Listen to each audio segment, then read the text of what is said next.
Good morning from Portugal. అందరూ ఎలా ఉన్నారు? ప్రస్తుతం యూరోప్లో ఏదైనా ఇమ్మిగ్రేషన్ ఫ్రెండ్లీ కంట్రీ ఉందా అంటే నాకైతే ఒకటి కనిపిస్తుంది, అది స్పెయిన్. ఎందుకంటారా? అమెరికాలో లీగల్గా ఉన్న వాళ్ళని, గ్రీన్ కార్డ్ ఉన్న వాళ్ళని తరిమేస్తున్నారు, లీగల్గా ఉన్న వాళ్ళనే తరిమేస్తున్నారు యుఎస్లో, రైట్?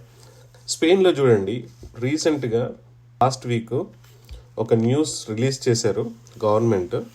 ఏంటంటే ఇల్లీగల్గా ఉన్న ఇమిగ్రెంట్స్ని కానీ రెఫ్యూజీస్ని కానీ లీగలైజ్ చేస్తున్నామని చెప్పేసి 500,000 అంటే 500,000 పీపుల్ని లీగలైజ్ చేస్తున్నాము.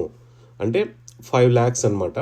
ఇండియన్ నంబర్స్లో చూసుకుంటే 5 లక్షల మందిని లీగలైజ్ చేస్తున్నాం. దానికి కొన్ని కండిషన్స్ ఉన్నాయి. ఏంటి ఆ కండిషన్స్ అంటే చాలా సింపుల్ కండిషన్స్. ఎవరైనా సరే 31st December 2025 అంటే ఎప్పుడు జస్ట్ ఒక 1 month క్రితం వరకు 31st December 2025 లోపల 5 నెలలు గనక స్పెయిన్లో ఉండి ఉంటే, జస్ట్ 5 months, ఎవరైనా సరే 5 months ఉన్నట్టు ప్రూవ్ చేసుకోగలిగితే వాళ్ళకి లీగల్ స్టేటస్ లేకపోయినా ఏమీ లేకపోయినా పర్లేదు, వాళ్ళని మనం లీగలైజ్ చేస్తున్నాము అని చెప్పేసి ఒక పెద్ద న్యూస్ అనమాట. ఇది very very big news in Europe. ఇంకొక కండిషన్ ఏంటంటే మీకు ఎలాంటి క్రిమినల్ రికార్డ్ కూడా ఉండకూడదు అనమాట. అంటే ఇది బ్యాడ్ రికార్డ్ ఏమీ ఉండకూడదు మీ మీద క్రిమినల్ రికార్డ్స్ చెక్స్లో. మీ ఓన్ కంట్రీ నుండి కానీ లోకల్గా కానీ, అంటే లోకల్గా అంటే స్పెయిన్లో కానీ మీకు క్రిమినల్ రికార్డ్స్ ఏమీ ఉండకూడదు.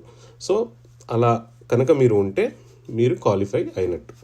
సో ఎంత బ్యూటిఫుల్ కదా, అసలు ఎంత లక్కీ అంటే కొంతమంది లాస్ట్ 10-15 years నుండి 20 years నుండి కూడా స్పెయిన్లో ఇల్లీగల్గా ఉంటున్నారు. పాపం వాళ్ళు ఫ్యామిలీస్ని చూడలేక, ఫ్యామిలీస్ ఇటువైపు రాలేక చాలా చాలా ఘోరంగా అసలు పాపం సెపరేట్ అయ్యి ఉంటున్నారనమాట. పిల్లలు అక్కడ, వైఫ్ అక్కడ, హస్బెండ్స్ ఇక్కడ, అలా ఉంటున్నారు. కొంతమంది ఏమో రీసెంట్గా ఒక 5 months బ్యాక్, 6 months బ్యాక్ స్పెయిన్లోకి ఎంటర్ అయిన వాళ్ళు, లీగల్గా కానీ ఇల్లీగల్గా కానీ లేదా వీసా ఎక్స్పైర్ అయిపోయి కానీ ఉన్నవాళ్ళు, వాళ్ళు లక్కీ అని అనుకోవాలి మనం. ఎందుకంటే వాళ్ళు కూడా లీగలైజ్ అయిపోతారనమాట. సో బ్యూటిఫుల్ కదా. ఒకవైపు ఏమో అమెరికా లీగల్గా ఉన్న వాళ్ళని తరిమేస్తుంటే వీళ్ళేమో ఇల్లీగల్ వాళ్ళని లీగలైజ్ చేస్తున్నారనమాట.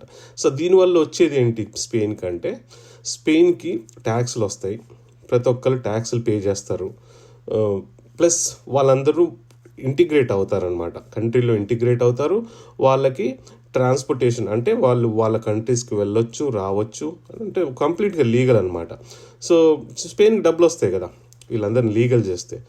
ఈ లాజిక్ మన అమెరికాలో మిస్ అవుతున్నారు అడ్మినిస్ట్రేషన్.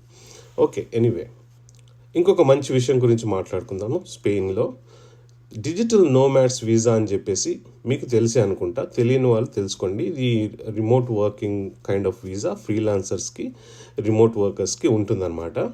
ఇది ఏంటంటే బేసిక్గా మీరు స్పెయిన్లో కాకుండా ఎక్కడైనా సరే వర్క్ చేస్తున్నట్టయితే, రిమోట్గా వర్క్ చేస్తున్నట్టయితే మీరు ఎలిజిబుల్ అనమాట. ఆ ఎలిజిబిలిటీ అవన్నీ నేను చూపెడతాను, కానీ దీని గురించి కొంచెం చెప్పాలి. ఎందుకంటే చాలా countries digital nomads visa 1 year ఇస్తారు లేదా 2 years ఇస్తారనమాట.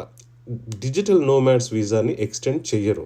మ్యాక్సిమం అంటే ఒక్కసారి ఎక్స్టెండ్ చేస్తారు, 1 year + 1 year అలా ఎక్స్టెండ్ చేస్తారు. కానీ స్పెయిన్ వాళ్ళు ఏమంటున్నారంటే 5 years వరకు, ఫస్ట్ 1 year వీసా ఇస్తారు, 5 years వరకు మీరు ఎక్స్టెండ్ చేసుకోవచ్చు.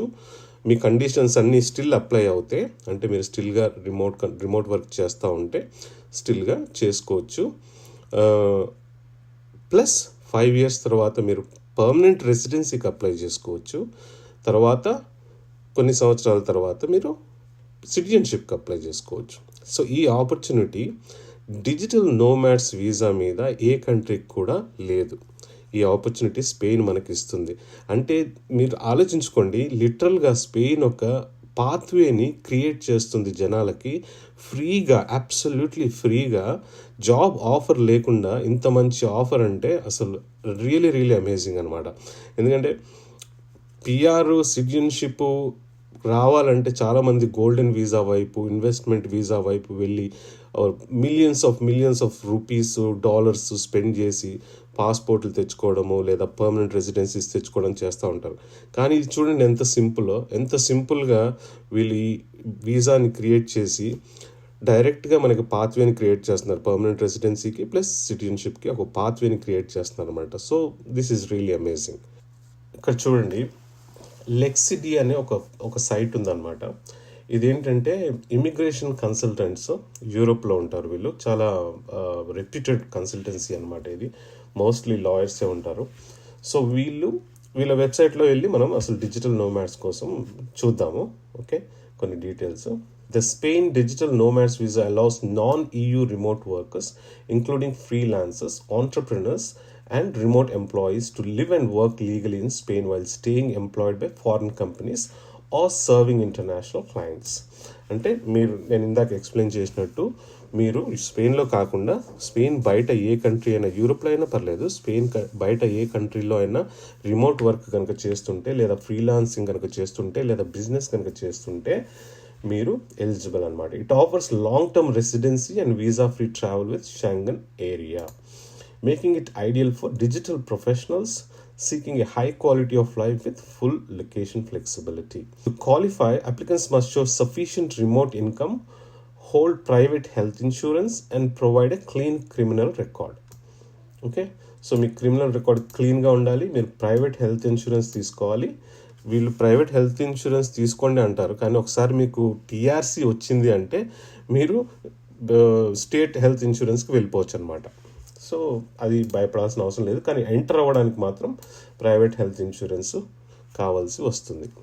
Okay, Spain Digital Nomad Visa Lawyer ensures your application is complete, compliant, and submitted correctly, helping you avoid delays and move forward with confidence అనమాట.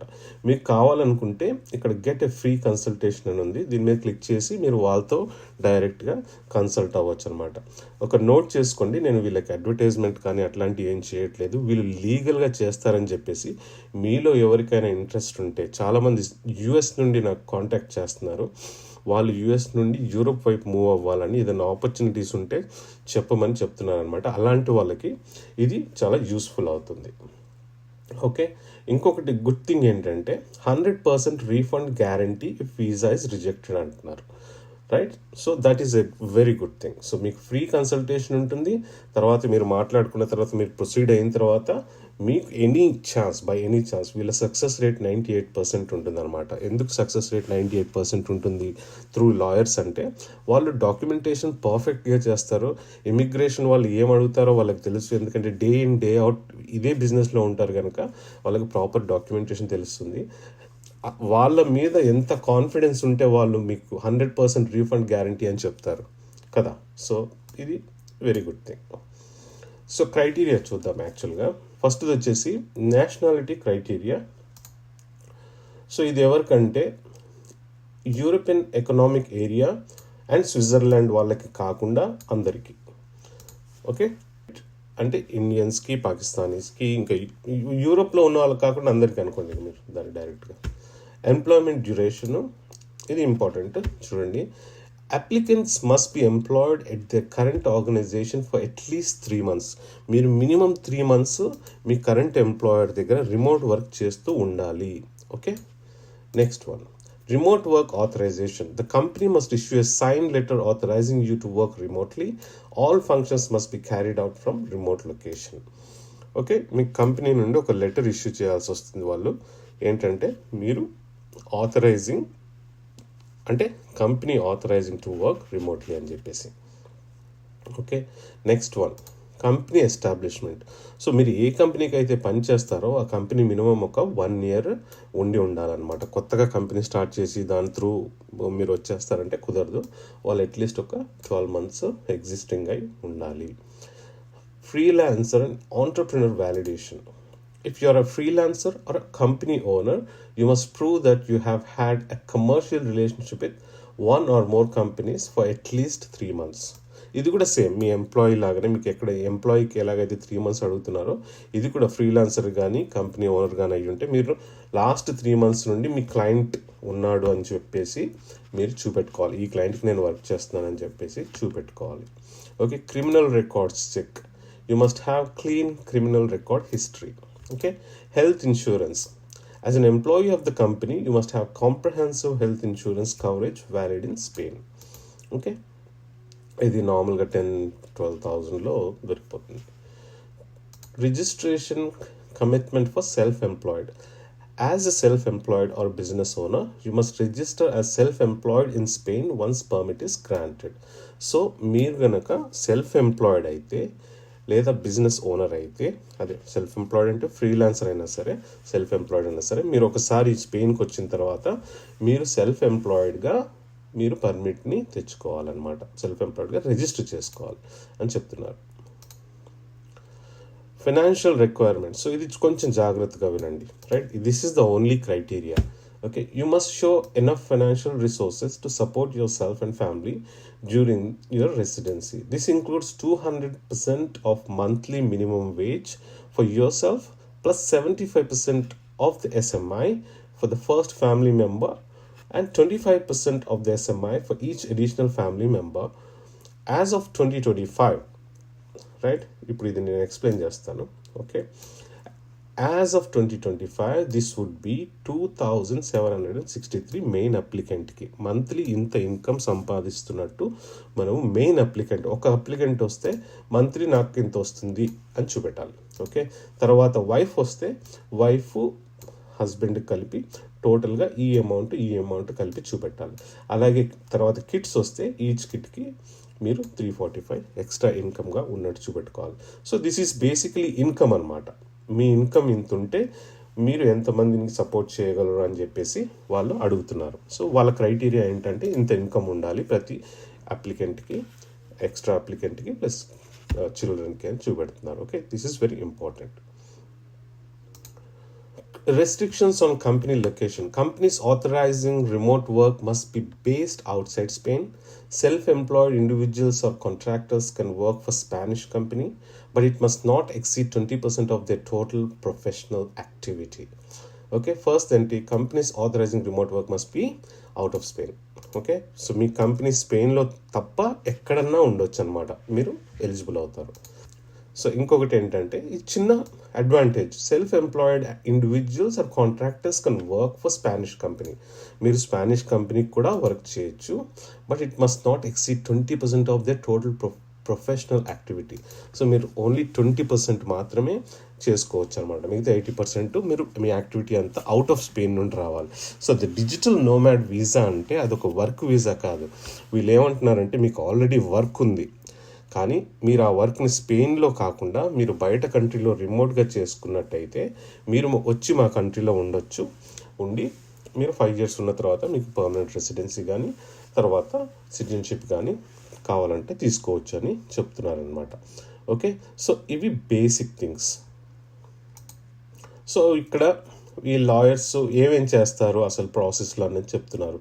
Clarify your path, perfect your application, navigate challenges, advocate on your behalf, support at every step అని చెప్తున్నారు. Okay, so ఇంకొకటి ఏంటంటే వీళ్ళు relocation services కూడా మీకు provide చేస్తారనమాట. అయితే ఇలాంటి వీసాస్లో కొన్నిసార్లు ఏముంటాయంటే హౌస్ రెంట్ ఫర్ ఎగ్జాంపుల్ అనేది ఉంటుందన్నమాట. ఇది చాలా కాంప్లికేటెడ్. మీరు బయట కంట్రీ నుండి హౌస్ రెంట్ తీసుకోవాలంటే ఏ బేస్ మీద మీరు రెంట్ తీసుకుంటారు, unless you have quite lot of money to pay for 1 entire year, right? కానీ వీళ్ళు ఏం చేస్తారంటే ఏజెన్సీస్ ఉంటాయి కదా, వాళ్ళ త్రూ మీకు కాంట్రాక్టు, అగ్రిమెంటు అలాంటిది ప్రొవైడ్ చేసే ఛాన్సెస్ ఉంటాయి. అంటే వీళ్ళు డే టు డే దాని మీదే పనిచేస్తూ ఉంటారు కనుక. అది కాకుండా అపాస్టైల్స్ కూడా చేస్తారు. కార్ ఏదైనా మీరు కావాలనుకుంటే, మీరు యూఎస్ నుండి వస్తున్నారనుకోండి, మంచి కార్ ఉంటే ఇంపోర్ట్ చేసుకోవాలంటే that is possible. Document retrievals, FBI criminal record checks కావాలంటే వీళ్ళే ప్రొవైడ్ చేస్తారు. అంటే సపోర్ట్ చేస్తారు, ప్రొవైడ్ చేయరు, సపోర్ట్ చేస్తారు. ఓకే, హౌస్ హంట్ పర్చేస్, మీరు ఇల్లు కొనాలనుకున్నా కానీ హెల్ప్ చేస్తారు. ఇంకా translation services, school consultancy, moving, shipping, literally మీకు రిలొకేషన్కి కావాల్సిన సర్వీసెస్ అన్నీ వీళ్ళు ప్రొవైడ్ చేస్తారు. వీసా సర్వీసెస్ కూడా వీళ్ళు ప్రొవైడ్ చేస్తారు. So it's good. I have also gone through Trustpilot అంటే one of the good review system online అనమాట. సో 1,300 రివ్యూస్ ఉన్నాయి, 5 star రివ్యూస్ మీకు కనిపిస్తున్నాయి.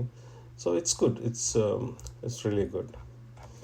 ఓకే, సో ఎవరైనా మీరు కావాలనుకున్న వాళ్ళు వీళ్ళకి కాంటాక్ట్ చేసి ఫర్దర్ డీటెయిల్స్ తీసుకోవచ్చు. అలాగే కావాలనుకుంటే మిగతా సర్వీసెస్ కూడా ఉన్నాయి. ఇక్కడ చూడండి, ఇమిగ్రేషన్ స్పెయిన్కి ఉంది, ఫ్రాన్స్కి ఉంది, పోర్చుగల్కి ఉంది, గ్రీస్ ఉంది, ఇటలీ ఉంది, మెక్సికో ఉంది.